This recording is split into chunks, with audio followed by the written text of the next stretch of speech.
Live.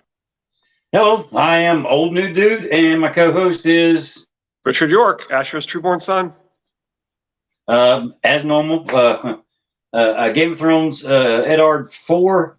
We'll do our normal stuff. The brains of the operation. Richard will go into what he saw, and then I'll jump in with my stupid stuff every now and then. Hopefully, get a chuckle. But take it away, Richard.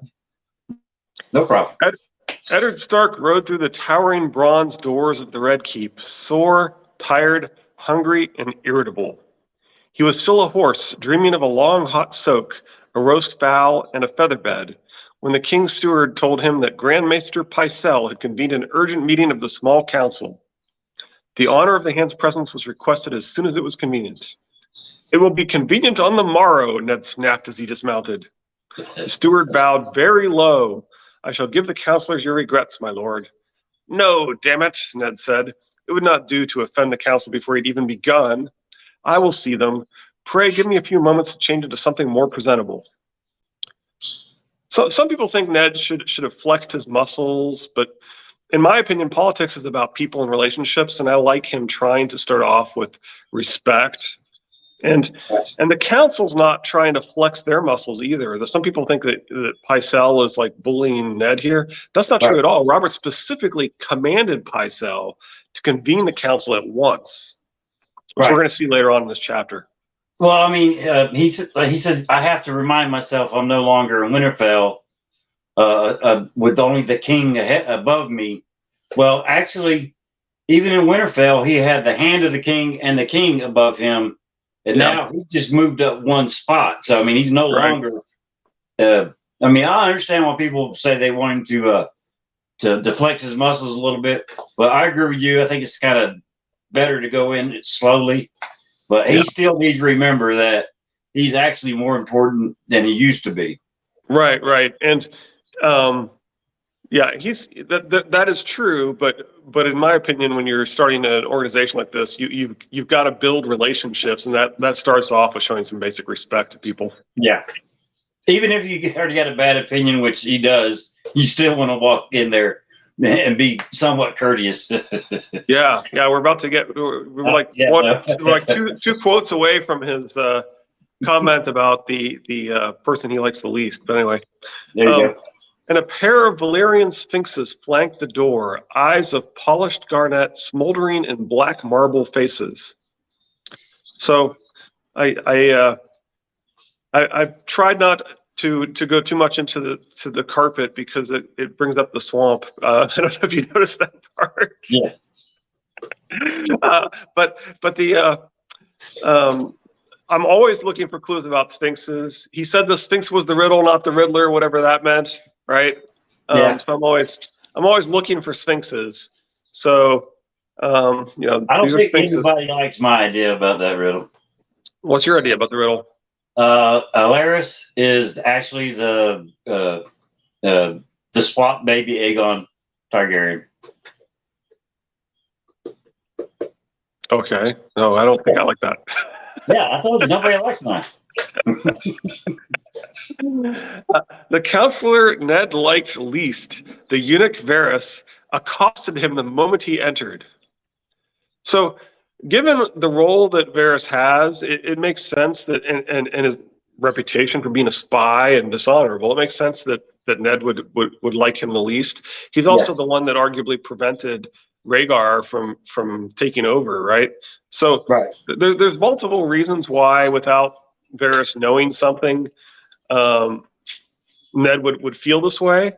But it's also possible that Varys knows something. Yes. Well, I mean, we're all thinking the same thing that he knows, and then we're even told in Kat's chapter that when she asked, "Does Varys know?"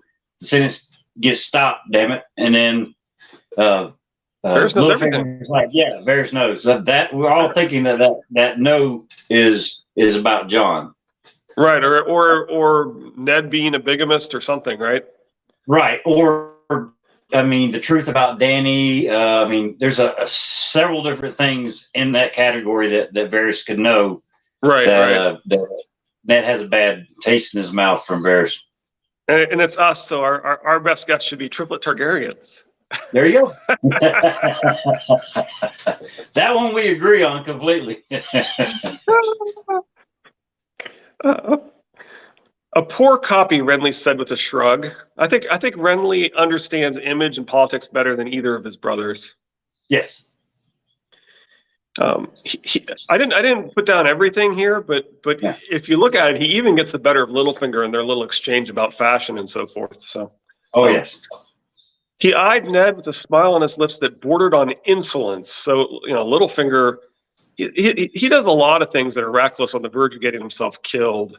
So I don't think he's actually as good a player as you and many people think he is. I think he's a little bit lucky. I think that Cersei is a really terrible player who got lucky. I think Ned's actually a pretty decent player who was unfortunate in that the one person he trusted told him to trust the one person he really shouldn't trust. He had to trust somebody. You can't. As they mentioned in this chapter, actually, they need some help, and he trusted the one person that the person he trusted there. So anyway, I don't think he's nearly as bad a player as people think he is. I'm actually not convinced that he even loses, to be honest. If you look at in the long run, what is this brief time, if not on this mortal plane, if not the pursuit of legacy, right? And his legacy may be much better than Lannister's legacy in the long run, right? Yeah, I would agree on that one. I mean, he's the second Stark to be a hand, and they both left the mark. We'll put it that way. Yep. His maester's collar was no simple metal choker such as Lewin wore, but 24 heavy chains wound together into a ponderous metal necklace that covered him from throat to breast. The links were forged of every metal known to man: black iron and red gold, bright copper and dull lead, steel and tin and pale silver, brass and bronze and platinum.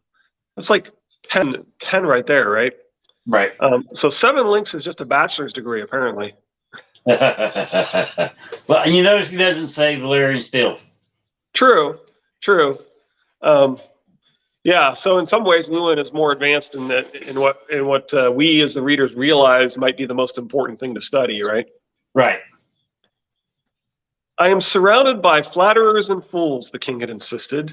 Ned looked down the council table and wondered which were the flatterers and which the fools.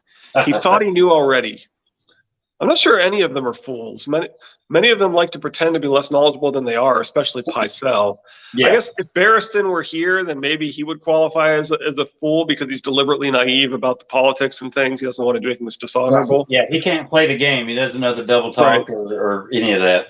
But he's not here, so this is none of these are actually fools. I think Pycelle and Renly kind of pretend to be fools. And Littlefinger to a certain extent.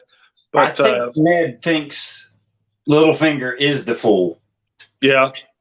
I mean, he's definitely not a flatterer. I mean, he shows such insolence that he's definitely not a flatterer, I suppose. Right. Spare me the foolishness, Maester. You know as well as I that the treasury has been empty for years. So there's a case in point that Pycelle is pretending to be a fool. Right. And Littlefinger sees right through it. Oh, yeah. My royal brother loves tournaments and feasts, Renly Baratheon said, and he loathes what he calls counting coppers. I will speak with his grace, Ned said. This tourney is an extravagance the realm cannot afford. Speak to him as you will, Lord Renly said. We had still best make our plans. And Renly really is no fool. He really knows what's going on. And he even realizes that you shouldn't be that dismissive of counting coppers and so forth. He's much more aware of what Robert's doing wrong and how to do better and all that. Well, he's also more aware of how bad the Lannisters are for that wanting to get Robert to go towards Marjorie Tyrell to set aside. He's actively working to kick the Lannisters out. Obviously, Right. He's assuming they're going to get exposed. He's assuming that Ned is going to expose them, or eventually they're going to get exposed, and he's trying to plan for maintaining his house going forward.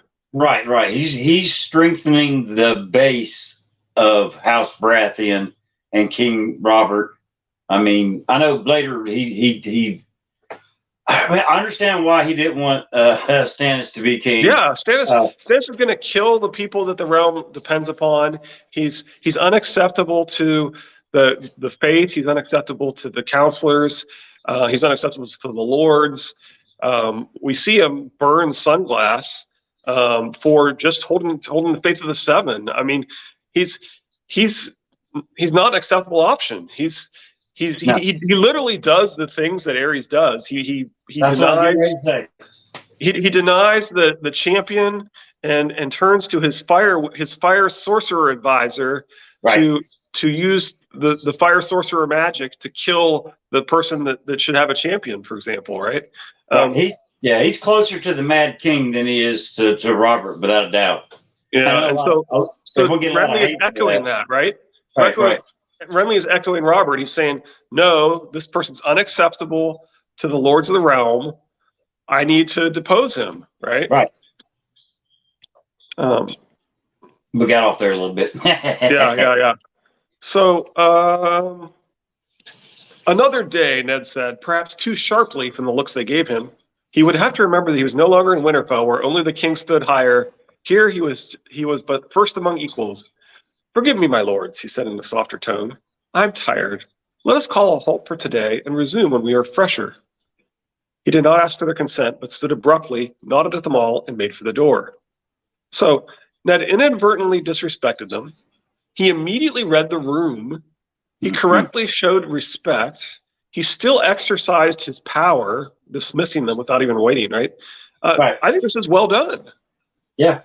I got no knocks on it, for sure. Yeah.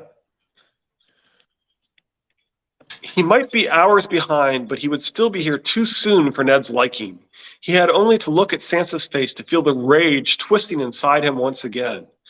Ned went from a joyous reunion with Robert to fury bordering on hatred based upon his handling of Lady and so forth, right? Yeah, well, it mirrors the reaction to Robert from when the babies were presented to them at King's Landing. I mean, yeah, and he even comments on Micah. He specifically comments on Micah, so it actually is. You're right. It's he's okay with the butchering of children, and Ned is not okay with the butchering of children, or doesn't think that the power should be okay with the butchering of children. Right. Well, that tendency for Ned to protect children is what those that say that's why he's protecting Dany is because he protects children. Well, the automatic go to protect children that Ned feels is different for Dany because she's the 3 Targaryens, she's half Stark. But there's a lot of people that say, oh, no, she's the 3rd of the Rhaegar line. I mean, not the Rhaegar line, but the Mad King's 3 children. Right. And that's why he's trying to protect Dany's because he protects kids. So, I mean, it goes either way or splits. Sorry.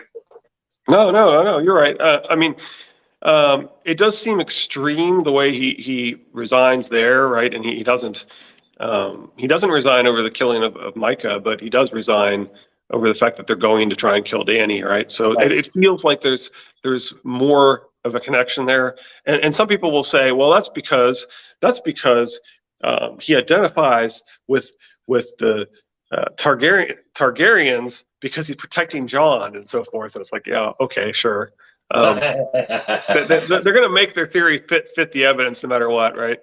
I even said that today on a tweet. I'm like, look, man, I'm just looking for. Oh, there was a comment from the Valonqar, and I basically said, well, I'm looking for to prove my opinion in what I look at. So and other people do that too. Yeah. Until the rest of the books come out, we're all going to be doing that. Yeah, and we're all guilty of looking for things that we think are already true. Yeah, definitely. Yeah. Oh, just a heads up. If you go to the last video, I think, in the comments, the Valonqar asked a question that you would be able to answer instead of me. So just a heads up. Okay. I'll have to take a look. Thanks. Eddard Stark dreamed of a frozen hell reserved for the Starks of Winterfell. There's some ominous foreshadowing and maybe a little bit of guilt for his being a part of this, right? Yeah, well, I mean, it's odd that the Starks of Winterfell would have a frozen hell versus a fiery hell. Yeah, you think that would be right at home in a frozen hell. Yeah. I'm leading you to the dungeons to slit your throat and seal your corpse up behind a wall, Littlefinger replied, his voice dripping with sarcasm.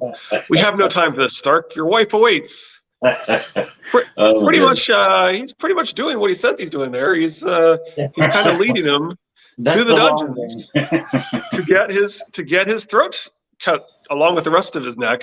Yeah. So that's pretty much accurate. Well, I mean, a convincing lie is one that has a lot of truth in it. So, I mean, Littlefinger does that quite a bit. Well, and he does the whole later on in the next book. He's going to do the whole true killer. I confess. Oh my goodness! Some of his lines and his speech is freaking hilarious. Oh man. The river was a long, dizzying distance below. Ned kept his face pressed to the rock and tried not to look down any more often than he had to. And so this reminds me a whole lot of Jon and in his 6th chapter in Clash. Soon they were high enough so that looking down was best not considered. There was nothing below but yawning blackness, nothing above but moon and stars. The mountain is your mother, Stone Snake had told him during an easier climb a few days past. Cling to her, press your face up against her teats and she won't drop you. Jon had made a joke of it, saying how he'd always wondered who his mother was, but never thought to find her in the Frostfangs. It did not seem nearly so amusing now. One step and then another, he thought, clinging tight. Of course, the one step and then another, which he actually says multiple times in that climb, is also reminiscent of Sam and his first, his early POV. Mm-hmm. You've brought me all this way to take me to a brothel. Your wife is inside, Littlefinger said. It was the final insult. Brandon was too kind to you, Ned said as he slammed the small man back against the wall and shoved his dagger up under the little pointed shin beard. So I really do think he comes close multiple times to getting himself killed. Yes. So I'm not convinced that he's quite as perfect a player as some people think, because he sometimes pushes a little too close. Yeah, it's true.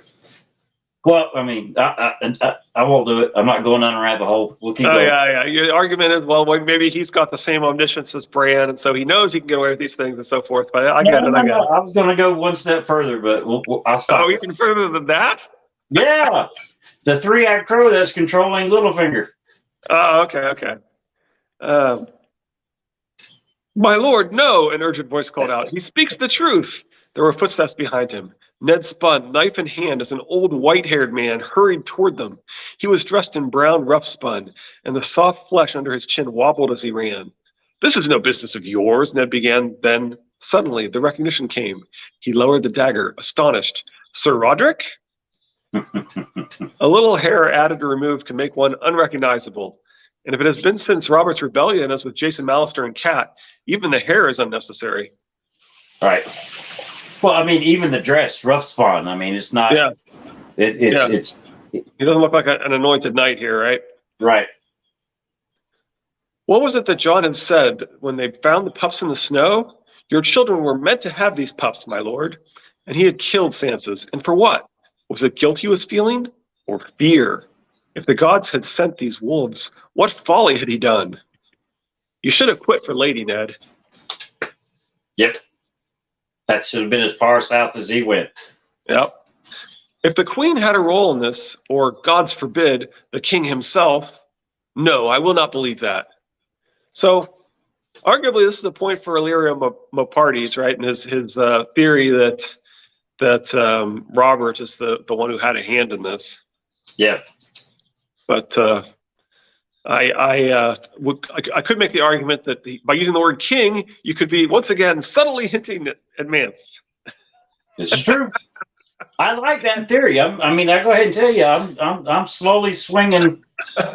You're slowly convincing me that the longer we talk, that you're absolutely right on that one. I'm not scared to change an opinion. Yeah. That's one of the reasons why I like Rhaegar.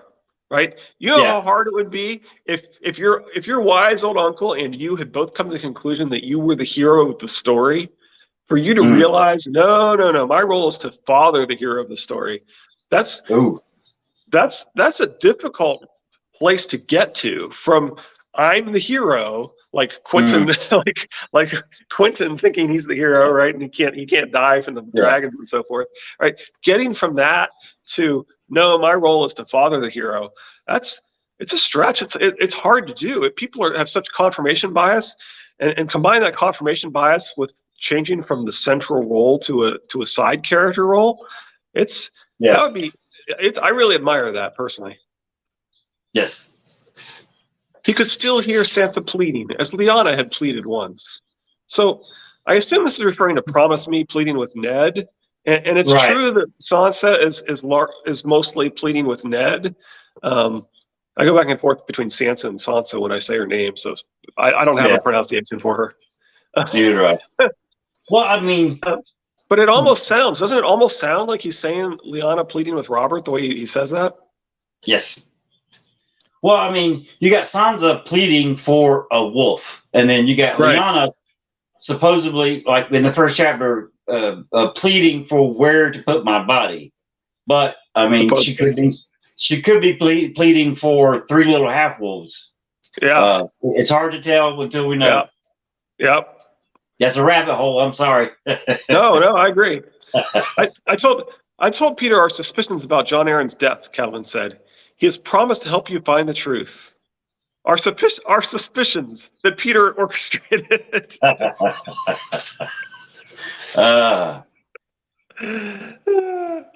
was not news. Yep. No, go ahead. I said there was a storm brewing ahead of that girl. Yeah. Heading south. It's about to hit. Yep. That was not news that Eddard Stark welcomed, but it was true enough that they needed help. And Littlefinger had been almost a brother to Cat once. It would not be the first time that Ned had been forced to make common cause with a man he despised. Now, that could mean Varys, right? We know that the man he despises is Varys. Right. But it could also be Hoster Tully. So, I didn't think of that until I read your thing today. That's freaking awesome. Yeah, Hoster Tully put an entire village of House Goodbrook to the sword. He may have forced Ned into bigamy. He may have forced a marriage on Lysa. He definitely forced an abortion on Lysa. I mean, he's not all that great of a guy. No. Well, I mean, in the book, we're seeing Lord Tully through Cat's eyes, through Cat's memories. We very rarely get a negative word said about the man. So it's not like that's the first place your brain goes when you see that sentence. That it was Lord Tully that Ned was talking to about. And it's in the chapter where he's told us he despises Varys. So I mean, it's possible that this is a hint that he's had to work with Varys as part of getting the smuggling out the triplet Targaryens, getting Dany over there, or something along those lines, right? Right. Well, I mean, throwing Varys in the beginning of the chapter, I mean, is also that bait that you take to get you off of what you really should. Yeah, and it could really be Hoster that he's really thinking of. That's definitely possible. Yep. He has some dark art, Ned. I swear it. He has spies. That is well known, Ned said dismissive. It's more than that, Catelyn insisted. Sir Roderick spoke to Sir Aaron Santagar in all secrecy, yet somehow the spider knew of their conversation. I fear that man. Littlefinger smiled. Leave Lord Varys to me, sweet lady. If you will permit me a small obscenity, and where better for it than here, I hold the man's balls in the palm of my hand. He cupped his fingers, smiling. Or would, if he were a man or had any balls. You see, if the pie is opened, the birds begin to sing, and Varys would not like that. Were I you, I would worry more about the Lannisters and less about the eunuch.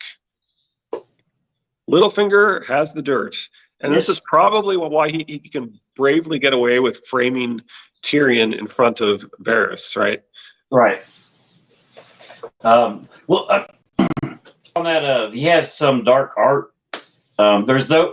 I say that there's definitely the use of magic by Varys, and it can either be skin changer, green seer, black candle. But at this time, we don't know if the black candles are lit again, right? So I mean, Varys and Littlefinger both use black candles, glass candles. But at this time, we don't know if they're burning yet. Right. So I throw the glass candle kind of further back because it's not It doesn't fit my narrative. Right. Well, he definitely seems like he uses. I mean, he describes his disguise like a glamour, and the way it kind of falls away when it's pointed out to people. Right. And so it sure seems like at a minimum he's doing glamour. And oh, by the way, there's a name of Dorcas. There's a name of the head servant of Circe that is large and strong, like unusually large and strong for a woman. So you said you're on the lookout for Varys. Yeah. And I saw a theory online that somebody mentioned that one of the theories is that I want to say it's Dorcas is the name of her top maid. Well, I mean, they're telling you right there that he's not a man. So, I mean, I never thought to look for a woman glamour. So a woman who's bizarrely strong and heavy for a woman, apparently.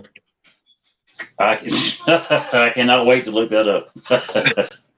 I didn't find a really good write-up on it. I just saw somebody mention it, and then I started looking through Dorcas. I did a search through, and she gets to hear all the good stuff.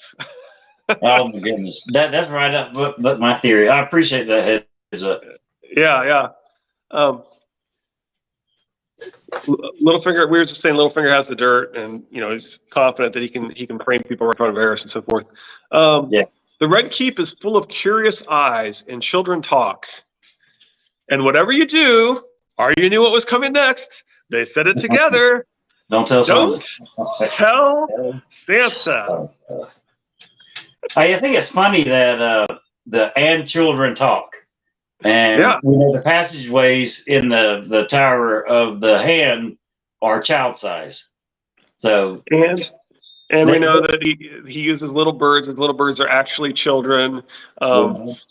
And so there's definitely a few things there, and it also makes you wonder if somehow this could be a reference to the children of the forest knowing this. Yeah, I didn't even think about that. Ooh, I got chills. I spent years convincing the court that I am wicked and cruel, and I should hate to see all that hard work go for naught. So a reputation for cruelty really can be valuable. That's what Tywin has worked hard to get, right? Yeah. It's better to be feared than loved. Yep. So, yep, that's what they say, and Sansa's not so sure about that. So here we go. Here's the Order of the Green Hand's favorite thing to hate on, which I don't really buy. Right. I buy a lot of criticism of Cat, but this I don't. Yeah. Send word to Helman Tallheart and Galbert Glover under my seal. They are to raise 100 bowmen each and fortify Moat Cailin. 200 determined archers can hold the neck against an army. Instruct Lord Manderley that he is to strengthen and repair all his defenses at White Harbor, and see that they are well manned. And from this day on, I want a careful watch kept over Theon Greyjoy. If there is war, we shall have sore need of his father's fleet. And then in Catelyn 6, I shall ask Maester Coleman to send a bird when we reach the Eyrie. She had other messages to send as well, the commands that Ned had given her for his bannermen to ready the defenses of the north. Right, and then later on we'll see Bran mention there were other ravens and other instructions, and he doesn't care about them. They're not important to him. Right. Yeah, I agree with you completely on this one. Yeah. If I find proof that the Lannisters murdered Jon Arryn, he felt Catelyn tremble in his arms. Her scarred hands clung to him. If, she said, what then, my love? That was the most dangerous part, Ned knew. All justice flows from the king, he told her. When I know the truth, I must go to Robert and pray that he is the man I think he is, he finished silently, and not the man I fear he has become. So I've always thought that Robert would be okay with this, that if he really could prove that they poisoned Jon Arryn. But the more I think of it, the more I think about Lady and how he really doesn't want civil war, and would he even take action? Maybe because he loves Jon Arryn so much. And if it came along with the truth that Cersei was committing high treason and that his heir was not his heir, right, I mean, he would be furious and he would kill her no matter what. But if all it was they poisoned John Aaron for unknown reasons, and they never figured out why. Yeah. I don't know. I'm not 100% certain that would be enough for him to I guess it depends on the motive, and we know what the motive was. And based on the motive, that yes, it would be fine. But just Ned's doubts here are reasonable based upon what he's just seen from Robert. That's all I'm trying to say. From the inn at the crossroads, from that point on, no trust in Robert whatsoever. Yeah, that's what I'm saying. Is I understand his fury and why he doesn't trust Robert, and I think it's justified. Right. Because he's definitely not the man he knew. I mean, if all this happened 13 years ago, a year after Robert being king, Robert and Ned would be right there, and whatever proof Ned gave to Robert, he would act upon in his young and bountiful way, roaring, swinging his hammer. But now, nah. Yeah. All right. Well, did we miss anything? I think you covered everything I had in my little stuff here and there. Great. We're good. Our next chapter is my favorite Jaime Cersei quote, the one that I closed my Jaime Cersei Targaryen video with. Oh yeah. Hold on, I gotta mark it. All right. There was one thing. Ned knows enough that when Littlefinger's sitting there saying that I've worked so hard to be this, whatever he was lying or whatever. Ned knew he was lying. He knew every word of it was bull crap. Yeah, I mean, he says that. Yep, he believed not a word of it. I know we've said it a lot of times, and not to beat it in the ground too much. Ned is a whole lot smarter than people think he is. Yeah, and like I said, he's. I think he plays the game reasonably well. I think he had to trust somebody. I think Littlefinger makes sense given it was. Honestly, Robert appoints two hands of the king. Yeah, both married to Tully sisters, who unfortunately convinced them to trust Littlefinger. Right, and that's the big mistake. I didn't even catch that one. Poor dead Ned. And that's arguably that's why the realm is in debt and so forth too, right? I mean, it's partially because Robert really is a spendthrift, but it's also because John Aaron is good except for the fact that he trusts Littlefinger. Right. And so Ned does pretty well except for the fact that he trusts Littlefinger.